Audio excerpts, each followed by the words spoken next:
kita di masjid ini, Pak. Ya. Kalau segini belum terasa panas, ya enggak? Apalagi AC-nya banyak. Coba kalau penuh 100 orang, 200 orang, ya 300 orang di sini, enggak ngepek nih AC. Panas, ya kan? Hawa tubuh kita itu kalah AC. AC itu tak panas. Bagaimana nanti di padang masyarakat yang tidak ada kipas, tidak ada AC, dikumpulkan jadi satu, mulai zaman Nabi Adam sampai bayi terakhir yang lahir menjelang kiamat itu kumpul di sana. Bahkan dalam riwayat hadis, matahari didekatkan 1 jengkal. Ada yang mengatakan di qadril mail, seukuran 1 mil. Maknanya matahari yang jauhnya entah berapa mil, berjuta-juta mil itu, ya kan? Sekarang dekat lagi. Kita saja mungkin jam 12 siang itu kita berdiri di lapangan depan itu 1 jam ya. Sudah kepanasan kita, Bapak. Dadak kuat. Mata udah meremang di matahari. Itu 1 jamnya. Gimana nanti pada mahsyar? Matahari didekatkan sedekat-dekatnya. Manusia dikumpulkan jadi satu. Kemudian dibiarkan oleh Allah. Bahkan dalam riwayat hadis dikatakan 50.000 tahun manusia dalam kebingungan. Sesuai dengan amalnya masing-masing. Bahkan ada yang tenggelam dengan kelihtannya seukuran mata kaki, ada yang seukuran lutut, ada yang seukuran pusat, ada yang tenggelam berenang dengan keringatnya sendiri. Begitu dahsyatnya huru hara pada manusia. Tapi nanti ada orang-orang yang akan ditolong, dibantu oleh Allah Subhanahu wa taala, dinaungi oleh Allah sehingga dia tidak merasa susah, tidak merasa kepanasan di dalam naungan Allah Subhanahu wa taala. Di antaranya itu rajulun qalbuhu mu'allaqun bil masajid. Laki-laki yang hatinya senantiasa terpaut kepada masjid. Hatinya senantiasa digantungkan ke masjid. Maksudnya gimana? Maksudnya itu orang dia itu di mana saja berada, yang dia pikirkan saya nanti sholatnya di mana. Nih Bapak Ibu sekalian, kita dalam bekerja, ini yang kita pikirkan yang kita pikirkan banyaknya hasil, atau yang kita pikirkan saya nanti kerja bisa sholat apa? Kalau yang kita pikirkan gak apa-apa jauh kerjanya, yang penting uangnya banyak, sehari bisa menghasilkan 1 juta, 10 juta, gak apa-apa gak bisa sholat. Bahkan gak apa-apa dilarang sholat itu oleh atasan gak apa-apa. Kalau ini yang kita pikirkan, ini namanya bukan rajulun qalbuhu mu'allaqun bil masajid. Ini namanya rajulun qalbuhu, hatinya digantungkan sama pekerjaan. Jadi kalau orang beriman itu tidak seperti itu sudut pandangnya. Berapapun gaji saya, berapapun hasil yang saya dapatkan, yang saya terima, yang penting saya bisa jaga sholat. Yang penting saya bisa sholat di masjid. Kerja itu, usaha itu hanya keperluan. Maksudnya bagaimana saya bisa mendekatkan diri saya kepada Allah, saya mudah beribadah kepada Allah, mudah berusaha. Ketika ditanya, Pak, kenapa Bapak duduk di warung ini? Ini saya sekarang sedang menunggu waktu sholat zuhur. Sambilannya nunggu warung, nunggu toko sambilannya. rokok ya kan. Ini sedang menunggu waktu sholat zuhur. Lalu kita yang pekerjaan kita di kebun, ya, kenapa bapak bawa enggrek, dodo sawit camping, ya kan? Ini saya ini sedang menunggu waktu sholat asar, sedang menunggu waktu sholat zuhur, sambilannya ini dodo sawit sambilannya. Nanti kalau sudah waktunya ada, saya berangkat ke masjid. Ini namanya rajulun qalbuhu mu'allaqun bil masajid. Orang-orang yang seperti ini nanti pada hari kiamat dia tidak akan mendapatkan kesusahan. Allah akan kasih cahaya yang sempurna pada hari kiamat. Allah akan naungi dia sehingga dia tidak susah. Maka bagaimana di awal tahun ini? Nah, sebelumnya kemarin saya juga dapat infonya awal tahun ini. Tadi malam saya dapat kiriman, belum lagi awal tahun, ya Ustaz. Ini masih disempurnakan dari 30 hari. Kemarin kan kabar yang masuk hanya 29 Dzulhijjah. Sekarang disempurnakan dari 30 Dzulhijjah, besok baru awal tahun. Tapi tidak masalah. Walaupun tadi malam kita mungkin sudah baca doa awal tahun, kemarin sore mungkin sudah baca doa akhir tahun, ya sekarang dibaca lagi. Sudah diterima oleh Allah Subhanahu wa taala. Yang penting kita menyambut bulan Muharram ini dengan bentuk kebaikan-kebaikan yang bisa mendatangkan ridha Allah. Jadi ini luar biasa ini, Bapak sekalian dimuliakan Allah Subhanahu wa taala. Kita sambut awal tahun dengan kajian-kajian ilmu, kajian-kajian agama, yang mana kita duduk dalam majelis ini saja sudah beruntung. Orang yang duduk dalam majelis ilmu ini didoakan malaikat. Ini kalau kita lihat dengan kacamata akhirat, kita didoakan oleh malaikat. Allahumma ighfir lahu, Allahumma arhamhu, ya Allah ampunilah dia, ya Allah rahmati dia, sayang dia. Selesai dari ini majelis akan ada malaikat yang berseru, "Amduhu maghfuran lakum qad budilat sayyi'atukum hasanat." Berdirilah kalian semua dalam keadaan dosa-dosa kalian telah diampuni oleh Allah Subhanahu wa taala. Bukan hanya itu, qad budilat sayyi'atukum hasanat, ya, keburukan-keburukan yang kita kerjakan diganti oleh Allah dengan kebaikan-kebaikan.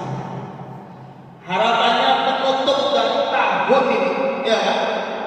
Ya, kalau kita sesuaikan dengan info yang terkini kan, ini akhir tahun ini, ya kan?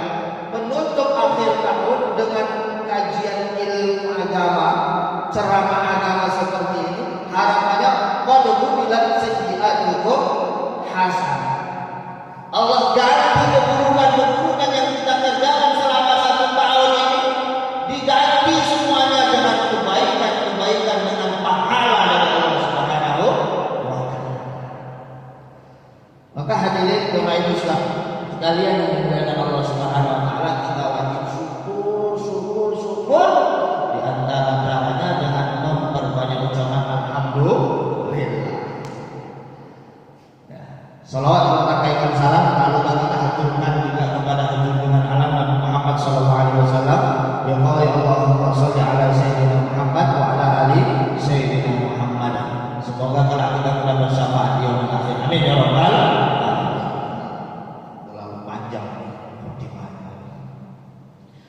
Jadi Bapak Ibu sekalian yang dimuliakan Allah Subhanahu wa taala, jadi ini temanya ini makna daripada Muharram ya. Baru terbaca juga ya, belum ada disampaikan sama pengurus kita. Jadi Bapak Ibu sekalian yang Allah Subhanahu wa taala, Muharram.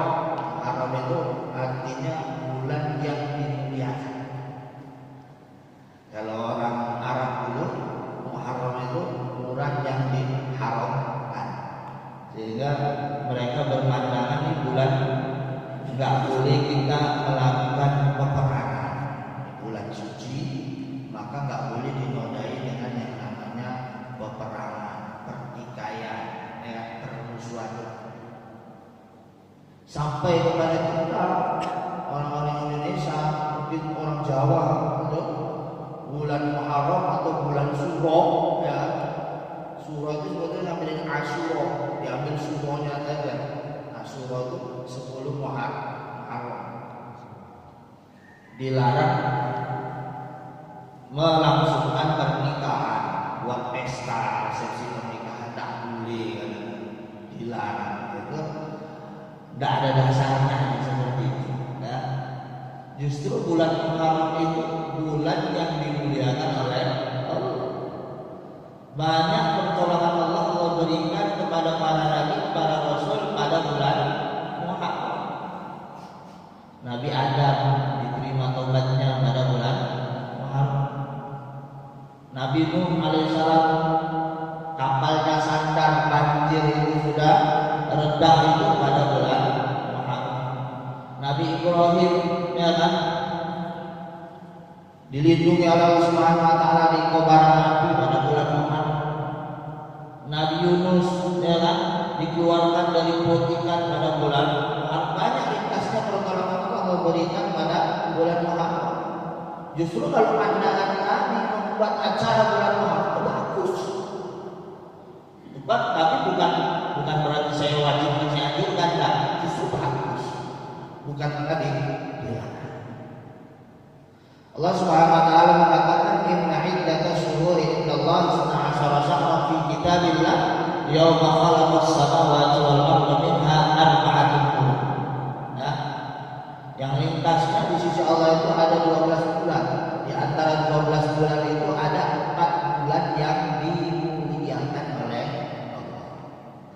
Salasun mutawaliyatun, 3 yang berurutan, Zulqa'dah, Zulhijjah, dan Muharram. Ini berurutan, Zulqa'dah, Zulhijjah, sekarang akhir Zulhijjah, dan besok Muharram. Yang satu bisa ma baina Jumadah wa Sya'ban, antara bulan Sya'ban, Jumadil akhir, bulan 6 Jumadil akhir, dan Sya'ban, yaitu bulan Ramadan.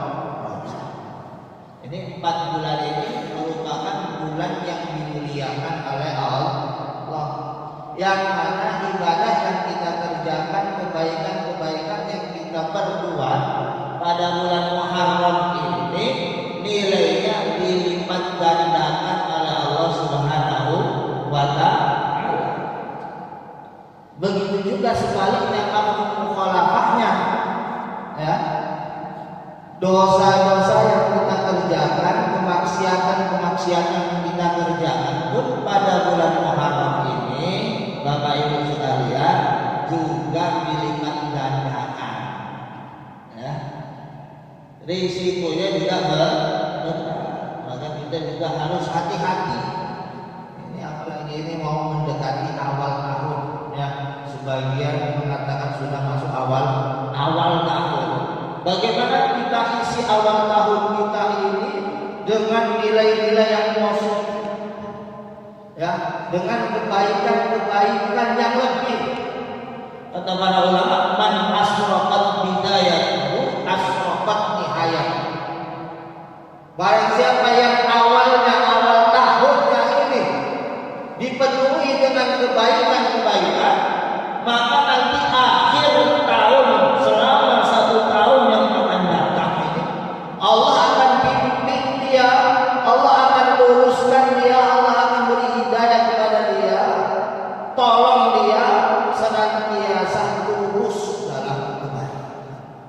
Maka ada ulama kita yang terkenal di Mekah dulu, Sayyid Muhammad Alawi Al-Maliki, nah, murid-muridnya di Indonesia tersebar di seluruh dunia, yang hebat-hebat semua muridnya Sayyid Alawi Al-Maliki, ulama-ulama terkenal. Jadi beliau mengatakan, beliau itu punya amalan istiqomah setiap awal tahun beliau minum susu. Nah, ini amalan beliau. Istilahnya tafaulan. istilahnya ngambil berkah, ya. Harapannya dengan dia minum susu putih ini selama 1 tahun ke depan, ya, kehidupannya diputihkan, dibersihkan sebersih seputih susu.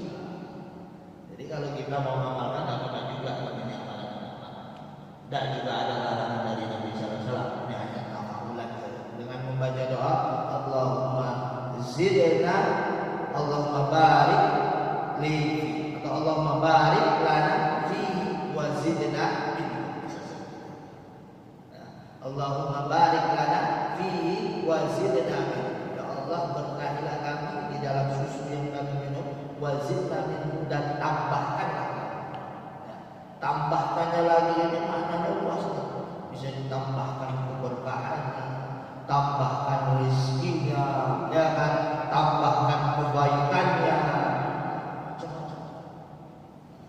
Jadi bermacam-macam lah para ulama membuat amalan-amalan agar supaya dalam 1 tahun ke depan dibimbing, ditolong oleh Allah Subhanahu wa Ta'ala. Jadi Bapak Ibu sekalian mengatakan Allah Subhanahu wa Ta'ala, termasuk juga amalan yang sangat-sangat dianjurkan di dalam bulan Muharram, ya, awal tahun ini, yaitu puasa, ya. Walaupun mungkin tidak puasa 1 bulan, Nabi pernah puasa dalam riwayat 1 bulan penuh di bulan Sya'ban, ya. Tapi tidak ada riwayat Nabi itu puasa penuh di bulan Muharram. Bukan berarti terus bulan Sya'ban itu lebih mulia berarti daripada bulan Muharram. Tetap yang mulia itu bulan Muharram. Bahkan sangat dianjurkan kita berpuasa di dalam bulan Muharram. Afdhalus syiyam ba'da Ramadan syahrullah Muharram. Sebaik-baik puasa yang dikerjakan setelah puasa Ramadan itu puasa yang dikerjakan pada bulan Muharram, syahrullah, bulannya Allah, yaitu bulan Muharram. Jadi dinisbatkan kepada Allah ini bulan Muharram. Maka bagus kalau kita awali dengan puasa, ya. Pertama kali Muharram ini awal tahun ini kita puasa bagus. Awali dengan puasa. Dan yang paling utama puasanya itu 3 hari, ya, 9 Muharram, 10, 11. Ini yang paling utama. Dulu ketika Nabi sampai di Madinah, ya, hijrah ke Madinah, di Madinah itu ada 3 suku Bani Yahudi. 3 suku Yahudi. Yahudi Bani Nadir, Yahudi Bani Quraidah, Yahudi Bani Qainuqa. Ini 3 sukunya orang Yahudi. Ketika 10 Muharram, Asyura, mereka puasa. Ketika 10 Muharram mereka puasa. Nabi tanya, kalian sedang puasa apa ini di 10 hari Muharram? Maka mereka mengatakan, Najjal apa? Allah kami puasa di 10 Muharram untuk memperingati Najjallah, pertolongan Allah kepada Musa dan tenggelamnya Fir'aun. Jadi pada 10 Muharram itu memang terjadi peristiwa besar, yaitu Allah tolong Nabi Musa, ya. Ketika itu kan Nabi Musa itu dikejar oleh Fir'aun dan para tentaranya. Fir'aun apa Nabi Musa, Bani Israil lari di Mesir itu, sampailah di depannya Laut Merah. Sampai di depannya Laut Merah. Di belakangnya sudah ada tentara Fir'aun siap untuk menghabisi mereka semua. Datanglah Bani Israil, ya, Yahudi itu. Bukan kasih semangat Nabi Musa, justru malah menyalahkan Nabi Musa. Inna lamudrakun, hancur lagi kita ini Islam gara-gara kamu ini. Hancur kita jadi binasa kita selesai. Ya. Maka Nabi Musa inna ma'iya rabbi sayahdikallah. Inna ma'iya rabbi sayahdikallah. Tuhanku bersama aku pasti akan memberi pertolongan, petunjuk. Datang perintah Allah, adidrib bi'asakal hajar, adidrib bi'asakal bahr. Pukulkan tongkatmu ke lautan. Nabi Musa diperintah Allah untuk memukulkan tongkatnya ke lautan. Nabi Musa ini punya tongkat. Jadi kalau kita yang udah tua-tua itu kira-kira Pak, jalan udah mulai susah, bagus juga pakai tongkat. Ya. Tapi jangan pula tongkat yang ada gambar namanya di depan itu. Ya, gambar makhluk kayaknya yang malaikat tuh tidak mau juga dekat sama kita. Karena ada gambar makhluk. Kita udah tua-tua nih kan jalan ke masjid susah ya kan, pakai tongkat itu sunnah. Nabi Muhammad itu pakai tongkat. Nah, Nabi Musa ini punya tongkat. Tapi kalau kita yang masih kuat-kuat tak boleh pakai tongkat. Masih lagi umur 30 tahun pakai tongkat lah ya kan. Sunnah Nabi. Iya sunnah Nabi, cuma untuk kita belum cocok lagi ya kan. Nanti dikira aki-aki lagi. Dipakai tongkat itu bagus. Pukulkan tongkatmu ke lautan. Jadi kalau Nabi Musa ini ya memandang perintah Allah dengan kacamata dunia, dengan akal pikiran Allah nggak jelas. Udah tahu masa genting, udah ada lautan di depannya, di belakang ada tabir tahu. Kok suruh pukulkan tongkat ke laut? Nggak nyambung kan? Apa fungsinya pukulkan tongkat ke laut? Coba Bapak Ibu sekalian. Ini tapi ini perintah Allah. Kalau kita mungkin pikir-pikir dan orang sekarang banyak yang seperti itu. Dalam Al-Quran perintah Allah sami'na wa ata'na. Apa saja yang datang dari Allah Subhanahu wa taala kita dengar, kita taat. Ya kan? Mau dia sesuai dengan akal kita, tidak sesuai dengan akal kita, mau dia ini senang atau tidak senang, mudah maupun berat, dan sudah perintah Allah kerjakan. Itu orang beriman. Alladzina yu'minuna bil ghaib, beriman dengan perkara yang gaib. Perkara yang gaib itu kan ada yang sesuai dengan akal, ada yang tidak sesuai dengan akal kita. Orang sekarang banyak kata terlalu cerdas katanya, atau terlalu pinter, tapi sebetulnya bukan pinter, bukan pinter. Ya.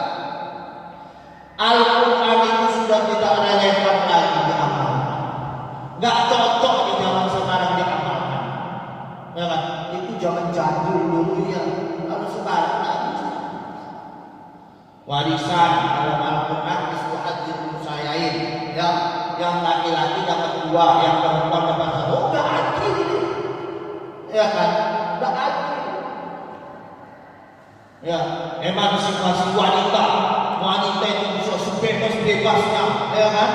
Mau berkarir apa saja, ya kan? Bisa, boleh, tapi harus ada batas. Tidak sama seperti laki-laki. Ya, yang wajib mencari nafkah laki-laki. Perempuan itu menerima, ya kan? Hasil dari laki-laki. Kecuali memang darurat kehidupannya, beda lagi kan gitu. Jadi orang-orang liberal sekarang itu mengotak-atik Al-Quran, mengotak-atik hadis, menyalahkan. Sampailah kepada kita sekarang. Akhirnya timbullah keraguan-keraguan dalam Islam. Ya, sekarang itu orang Yahudi banyak yang hafal Quran, banyak yang hafal tafsir. Kalau Bapak kuliah Islam di Chicago sana, di Inggris, di Belanda, di Amerika, itu guru-gurunya itu banyak orang daripada di luar Islam ngaji tafsir orang yang begini. Ya, ini kalau kita tidak pintar memfilter, menyaringnya, nanti pemahaman-pemahaman yang untuk merusak Islam yang masuk ke dalam diri kita, pikiran kita. Maka kita kembali lagi